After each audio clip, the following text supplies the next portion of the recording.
So I'm going to invite the chairperson of the Vision 2030 Delivery Board, Dr. Emmanuel Nzai, to make his remarks. It's still morning here. Good morning, everyone. It was supposed to be a breakfast. I hope everyone got some breakfast, right? I don't see coffees here, but my name is Emmanuel Nzai. I'm the new chairman of the Kenya Vision 2030 Delivery Board. How many of you have heard the Vision 2030 here? There are a few hands down. So you've heard about the Vision 2030. And I'm also the CEO of the Regional Economic Bloc, Jumuiya Counties of Pwani, which represents the 6 coastal counties. So you may ask why this intersection, a very interesting one, just like Dr. James Lola said, before I wore this hat, this conversation began with the 3 of us, with Vicky, who will speak in a moment, and James. And through the year, it took us through a journey where we were simply market sounding. This idea of the pandemic, the Global Center for Health Security in Nebraska, and what they have been doing, what can we be able to do together? And through that, we went to Uganda, we went to Tanzania, we went to Rwanda, we of course came to Kenya. This team just arrived yesterday from Ethiopia to still have these conversations. And now we are here. So this journey today is special in many, many ways, and I want to thank you, each one of you, for being here, but more important, the echoing of readiness for us to host the Amref International University, our PS of Public Health in the State Department of Health, who, by the way, she just called just before we came here to send her apologies. She had to go to the State House, and you know why. The UHC conversation right now and the MPOX conversation, all the governors have been invited for them to have a conversation, but she sent her greetings and asked that when we are done, we actually go briefer. So that is very good because she's in it. Now, I want to go, if you go to the next, I want to just give you a small brief of this Vision 2030. Coincidentally, Revital 2008, Vision 2030 was also launched in 2008. Yesterday, we were with the NCIC chairman, Cohesion, and it was also launched in 2008. So you need to take a look at that in reflection quite a bit to where we are and where we are going. The Vision 2030 is the guide that we have as a country. It has those 3 pillars. The 3 pillars were created by Kenyans, but all by Kenyans with support of some consultants. But then we said as Kenya that we needed something else apart from that. We needed to create the political pillar so that we can move together as a country, but also fix our politics, to be more results-oriented, to hold ourselves accountable. We also said we needed to fix our national value system. So let's park that for a moment, because this vision in 2008 also came in as a build-up for the first policy framework which was created at independence. And that policy framework had three problems which we were trying to solve as a country. Apart from us getting independence, celebrating, but we said our biggest problem is ignorance, poverty, and disease. Now, if you reflect on that today, we are still seated here talking about the issues of disease, and it is a conversation that needs to go, and the pandemic kind of reminded us that you cannot solve it in a day. You need to plan long term. You can't plan alone. You need to plan with your neighbors.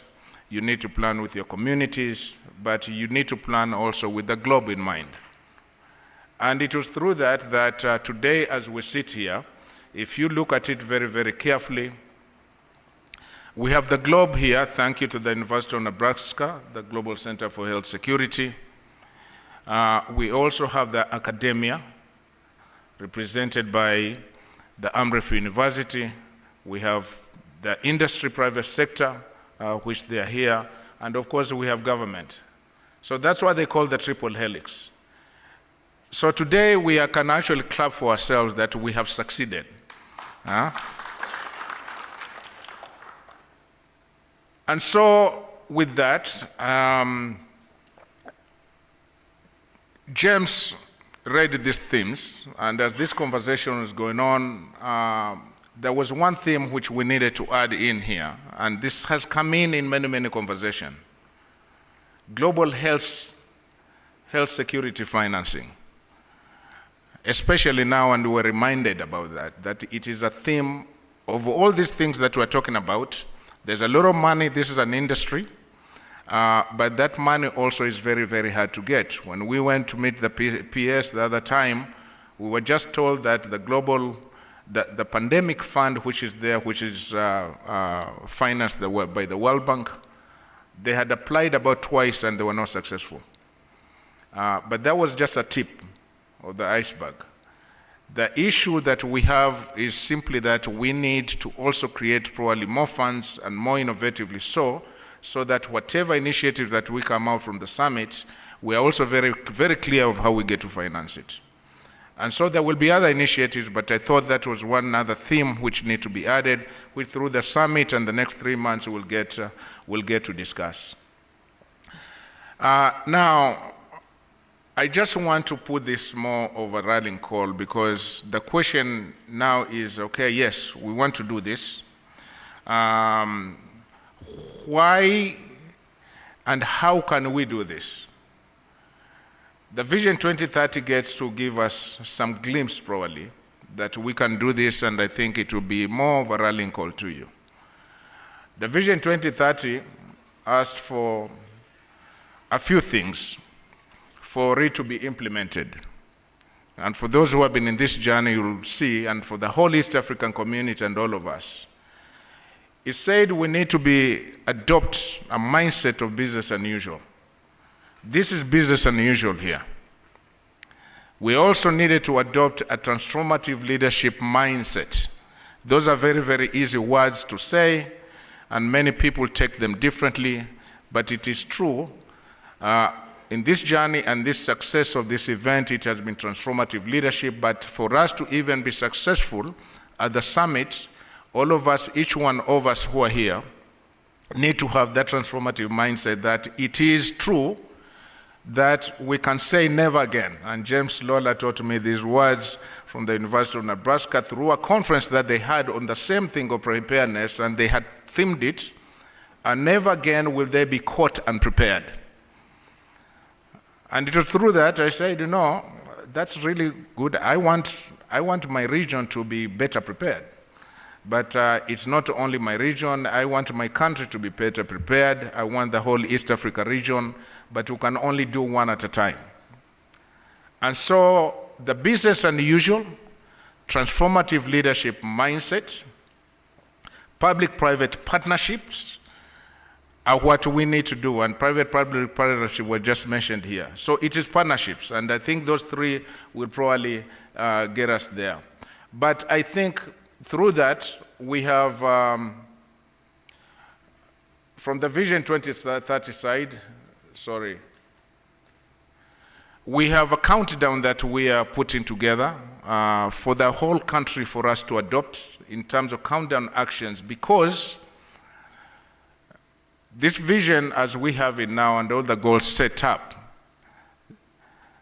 of the Kenya Vision 2030, there is 39 countries now in Africa which have long-term visions. Most of it really borrowed from the Kenya framework, all of them interchanged, exchanged. Today we have the Africa Union 2063. That too, I'm told, borrowed quite a bit from now the Kenya and the 39 frameworks that we have. So we have an opportunity, I think, during the summit, the 14 countries, 14 health ministers of finance showing up, talking about policy, talking about the private sector collaboration, talking about the academia, talking about the global health security leaders for us to have a conversation. And from there, we could also start talking about a countdown and maybe having a longer-term vision for this region and even Africa, that never again will we be caught unprepared. And I think if we do that, then our policies get to be aligned, financing gets to be aligned, and some of the problems that we know our principal sector is facing today, and many, many other countries, then we can say probably they're no more by 2030. Can we do that? I think we can. I think we can because we have partners. We have very, very strong partners, which Kenya, I think, is very, very lucky to have this. The whole East Africa community, which had been said, we are the largest economy and a vibrant economy in Africa. Africa is really looking for the East African region. And I think we are able to lead in this cluster of the East African region in the 14 countries in the preparedness of global health security.